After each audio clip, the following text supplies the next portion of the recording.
guru penggerak. Perkenalkan, saya Supriyadi ES SPD, guru SD Papul Kendari. Saya CGP angkatan kelima dari Kota Kendari, Provinsi Sulawesi Tenggara. Pada kesempatan siang ini saya akan mewawancarai salah satu rekan kepala sekolah yang ada di kecamatan saya, di Kecamatan Abeli. Dalam hal ini saya sudah berada di sekolah Ibu Harliati SPD. Beliau ini adalah kepala sekolah SD 33 Kendari. Jadi sebentar saya akan melakukan wawancara dengan beliau terkait dengan beberapa kasus-kasus yang terjadi di sekolah beliau, yaitu seperti dilema etika atau pendidikan moral. Dan itu nama ini Bu, guys, saya mengganggu waktunya nih. Kebetulan saya ada tugas di LMS saya, yang mana tugas ini terkait dengan beberapa kasus ini mungkin akan menjadi sebagai rujukan kita yang terjadi di sekolah kita. Misalnya ada terjadi di sekolah keputusan apa yang ibu ambil ketika terjadi suatu permasalahan di sekolah, seperti itu. Mungkin yang saya tanyakan pada kesempatan ini adalah bagaimana ibu mengidentifikasi kasus-kasus yang merupakan dilema etika atau rujukan moral. Jadi untuk saya mengidentifikasi contoh kasus dilema etika atau rujukan moral, yaitu kalau dilema etika itu saya berdasarkan mengambil keputusan itu, di mana saya harus memilih antara dua pilihan yang bernilai moral benar tapi bertentangan. Ya, contohnya seperti kasus yang terjadi di sekolah, ada anak yang merokok. Setelah dipanggil dengan guru dan saya, anak ini mengatakan bahwa, "Bu, saya akan berhenti merokok dengan catatan masalah ini jangan diberitahu ke orang tua saya. Kalau Bu diberitahu ke orang tua saya, maka saya tetap akan merokok." Itu kan artinya dua masalah dilema yang memang bernilai benar tapi bertentangan. Kalau untuk yang apalagi yang satu?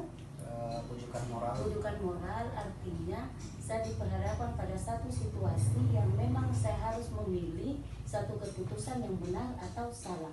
Misalnya juga di sekolah saya ini terjadi, yaitu waktu ujian ada orang tua siswa yang datang meminta kepada saya untuk menaikkan nilai anaknya, padahal anak ini sebenarnya dia pada golongan menengah ke bawah, dengan catatan dia akan masuk di SMP yang dia senangi. Jadi setelah saya berpikir, kalau saya berarti harus ada satu pilihan yang saya ambil, mengikuti, berarti saya sudah melanggar nilai kejujuran. Iya, menolak berarti itu yang benar, karena itu memang salah. Iya. Kira-kira langkah-langkah apa saja atau prosedur apa yang Anda lakukan selama ini ketika terjadi dilema etika atau semacam rujukan moral yang terjadi di sekolah ini? Jadi langkah-langkah yang saya ambil ketika ada permasalahan yang menyangkut dilema etika di sekolah, yang pertama itu saya mengambil tindakan berpikir berbasis nilai akhir. Artinya saya selalu mengedepankan bagaimana ada kasus itu, di mana penyelesaian masalah itu supaya anak-anak itu tetap sekolah. Itu yang kedua yang saya ambil itu rasa peduli. Ya, rasa peduli itu lagi artinya ada sejalan dengan yang pertama. Yang ketiga lagi berpikir berbasis aturan, dan itulah sebenarnya yang menjadi kendala kita. Artinya kita melakukan sesuatu berdasarkan aturan akan berbenturan lagi dengan rasa peduli ini ke anak ini. Jadi demikian. Terus hal apa saja yang selama ini yang Ibu anggap efektif dalam pengambilan keputusan pada kasus dilema etika tadi? Jadi hal-hal yang saya ambil langkah-langkahnya itu bagaimana suatu masalah itu ditelaah dulu, sesudah ditelaah baik-baik baru diambillah keputusan. Sampurna selanjutnya Ibu masih terkait dengan pertanyaan tadi. selama ini yang merupakan tantangan dalam pengambilan keputusan pada kasus dilematika apa saja yang menjadi tantangan Ibu? Jadi yang dianggap tantangan bagi saya dalam menyelesaikan kasus dilema etika itu, yang itu tadi yang salah satunya itu berpikir berbasis aturan. Dikala saya menegakkan atau menyelesaikan suatu masalah berdasarkan melihat aturan, kadang korbannya ke anak. Ya, gitu. Ya, jadi itu salah satu tantangan. Luar biasa. Terus apakah Ibu sudah memiliki tata kelola atau jadwal tertentu untuk menyelesaikan kasus ini, atau mungkin Ibu mungkin menyelesaikan secara langsung atau mencari keker di mana tempatnya untuk menyelesaikan ketika ada masalah seperti ini? Jadi kalau ada masalah mengenai dilema etika yang terjadi di sekolah, tidak serta-merta saya langsung selesaikan. Artinya ketika ada masalah ataupun ini masalah umpama berhubungan dengan siswa itu kami panggil, kita telah baik-baik bagaimana masalahnya, dilihat siapa juga yang terlibat dalam masalah tersebut, sesudah itu apa nilai-nilai moral yang ada di situ, kemudian lagi kita uji, tapi kebanyakan uji yang kami pakai berdasarkan intuisi, artinya ya. Jadi sesudah itu baru ke pengambilan keputusan. Sesudah pengambilan keputusan itu kami refleksi lagi. Biasanya tidak salah yang berarti diskusi ya. Terus faktor-faktor yang selama ini mempermudah atau membantu Ibu dalam pengambilan keputusan tentang kasus-kasus dilema etika ini? Jadi yang mempermudah saya mengambil kesimpulan tentang kasus dilematika ini adalah berkat kerjasama saya dengan guru-guru. Artinya apapun masalah yang terjadi di sekolah ini, kami tetap berdiskusi bagaimana jalan terbaiknya untuk sekolah dan untuk anak. Oke Bu, ini pertanyaan terakhir. Dari semua yang telah Ibu sampaikan kepada saya, wawancara kita pada kesempatan ini, pembelajaran apa yang dapat ya, kita petik dari pengalaman keputusan dalam kasus dilema etika tadi? Jadi pembelajaran yang bisa saya petik dari kasus yang terjadi selama ini, dan apalagi kasus mengenai dilema etika, bahwa dalam mengambil suatu keputusan, apalagi hubungannya dengan masalah anak, kita harus betul-betul mengedepankan bagaimana kita bisa menyelesaikan masalah itu, di mana anak ini bisa benar-benar masalahnya terselesaikan dan bisa lanjut sekolah. Artinya mereka bisa belajar sebagaimana sekarang digaungkan dengan pemerintah bahwa kurikulum merdeka. Jadi mereka merdeka di mana-mana. Luar biasa. Oke, terima kasih Bu Bu Hardiati dari Stadium Veterinary yang kita wawancara, luar biasa betul. Ternyata pengenalan tentang kasus tentang dilema etika ternyata Ibu Hardiati betul-betul sangat pengetahuannya luar biasa, dan terus terang saja wawancara ini memberikan saya semacam suplemen untuk kemudian lebih berpikir lagi bahwa ternyata alhamdulillah ternyata di tempat saya bekerja ini ternyata ada kepala-kepala sekolah hebat yang memang bisa menyelesaikan setiap permasalahan yang terjadi di sekolah, termasuk kasus-kasus yang tadi disampaikan tadi itu luar biasa, dikupas secara tuntas, akhirnya alhamdulillah bisa memberikan solusi yang terbaik. Dan sekali lagi kebijakan keputusan Ibu yang keluarkan tadi memang betul-betul sangat berpihak kepada peserta didik. Ya, saya juga terima kasih Bu KS sudah meluangkan waktunya. Saya tahu mungkin sibuk dengan kegiatan sebagai kepala sekolah, tetapi masih memberikan kesempatan kepada saya untuk kita melakukan wawancara terkait dengan kasus-kasus yang kita alami di sekolah. Saya kira saya tunggu. Terima kasih. Assalamualaikum warahmatullahi wabarakatuh. Salam. Saya juga terima kasih Pak Supri. Terima kasih.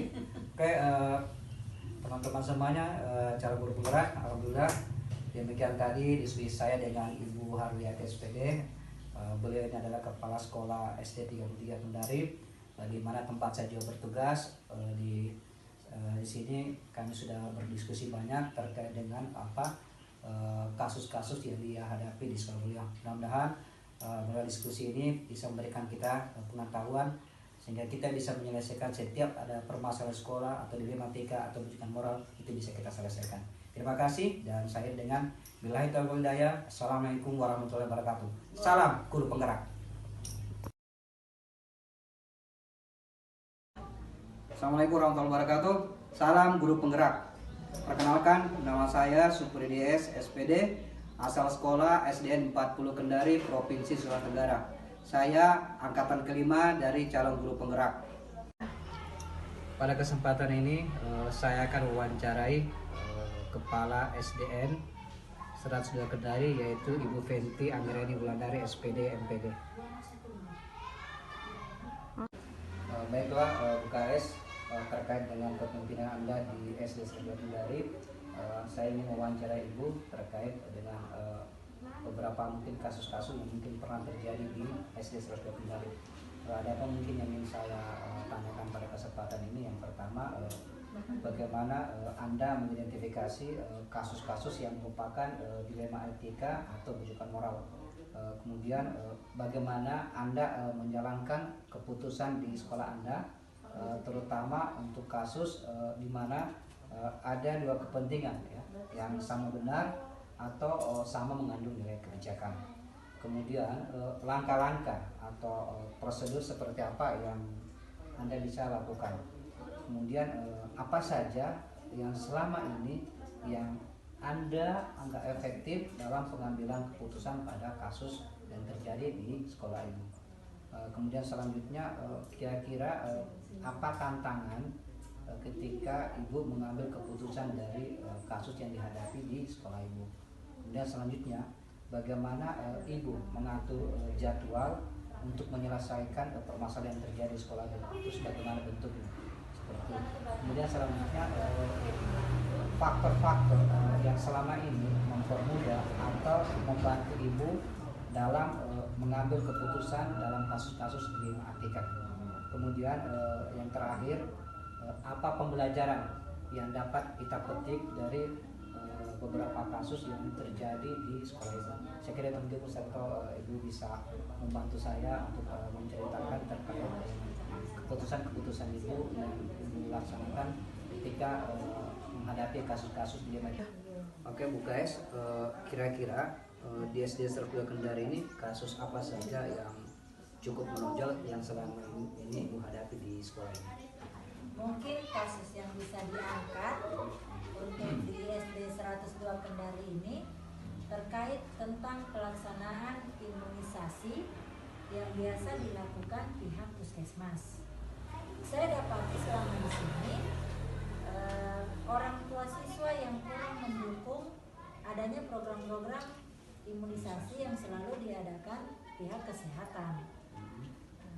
Mungkin ada beberapa faktor yang bisa mempengaruhi hal ini. Pertama, tingkat pendidikan orang tua.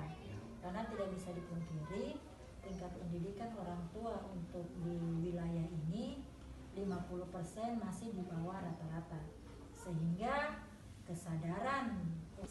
kesadaran mereka untuk tentang pentingnya imunisasi memang masih sangat kurang.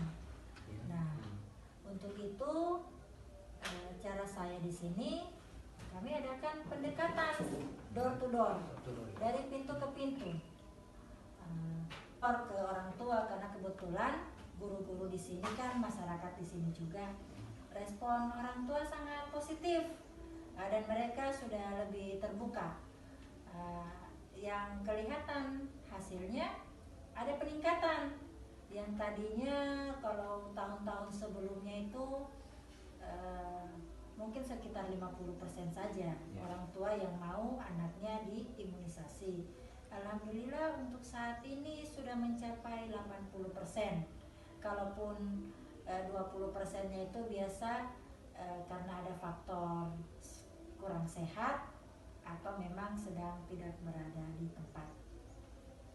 Kemudian masalah yang kedua itu kemarin saat saya datang, kurangnya literasi atau minat baca siswa-siswi kami. Oleh sebab itu saya dan guru-guru kami muncullah ide untuk membuat pojok-pojok baca di dalam kelas, kemudian mengubah desain ruangan perpustakaan yang tadinya tidak menarik untuk siswa, kemudian kami buat sedemikian rupa desainnya supaya anak-anak lebih tertarik lah untuk berkunjung di perpustakaan. dan alhamdulillah hasilnya positif. Anak-anak antusiasnya untuk datang main-main, setidaknya bermain di perpustakaan. Mereka sekarang lebih senang bermain di perpustakaan ketika jam istirahat daripada berbelanja atau bermain di lapangan. Luar biasa. Ya. Oke, terima kasih Bu KS tadi sudah mengajak saya tadi berdiskusi mulai dari ruangannya Ibu, kemudian sekarang kita berada di perpustakaan, dan apa yang sudah Ibu jelaskan tadi ini terkait dari kasus apa yang terjadi di sekolahnya Ibu, bagaimana kemudian solusinya, mulai dari siswa yang tidak ingin orang tuanya tidak mau imunisasi, kemudian alhamdulillah ternyata dengan gebrakannya Ibu yang door to door, yang mendatangi orang tua siswa, dan ternyata itu telah menemukan kesadaran daripada orang tua murid untuk kemudian mau anaknya diimunisasi. Saya kira ini suatu pembelajaran yang sangat bagus terkait dengan kasus yang Ibu hadapi di sekolah, yang kita berharap ke depan mungkin sekolah Ibu lebih terbaik lagi. Nah, itu yang pertama. Kemudian yang kasus kedua dia tadi terkait dengan minat baca, alhamdulillah ternyata Ibu sudah bisa merombak ya, yang tadinya mungkin minat baca anak-anak itu kurang, literasinya mungkin mereka kurang, tetapi dengan ide Ibu, kerjasamanya Ibu dengan semuanya stakeholder yang ada di sini, itu kemudian bisa membangkitkan gairah membaca siswa kita. Dan saya perhatikan memang tadi hampir di setiap ruangan ini ada pojok-pojok baca. Dan saya kira apa yang saya diskusikan kita hari ini, hasil wawancara saya ini, mudah-mudahan ini bisa jadi masukan buat saya pribadi ke depan. Mungkin ketika saya kembali ke sekolah saya, kasus-kasus yang Ibu sudah Ibu selesaikan di sekolah ini bisa jadi pembelajaran buat saya. Dan sekali lagi Ibu KS, Bu Fenty, terima kasih wawancaranya ini. Saya sudah mengganggu waktunya Ibu. Mungkin Ibu sibuk, tapi alhamdulillah ternyata Ibu mau menyempatkan waktunya untuk berdiskusi yang saya pada hari ini. Oke, terima kasih Bu. Insya Allah nanti kita diskusi lagi di selanjutnya. Terima kasih. Assalamualaikum warahmatullahi wabarakatuh.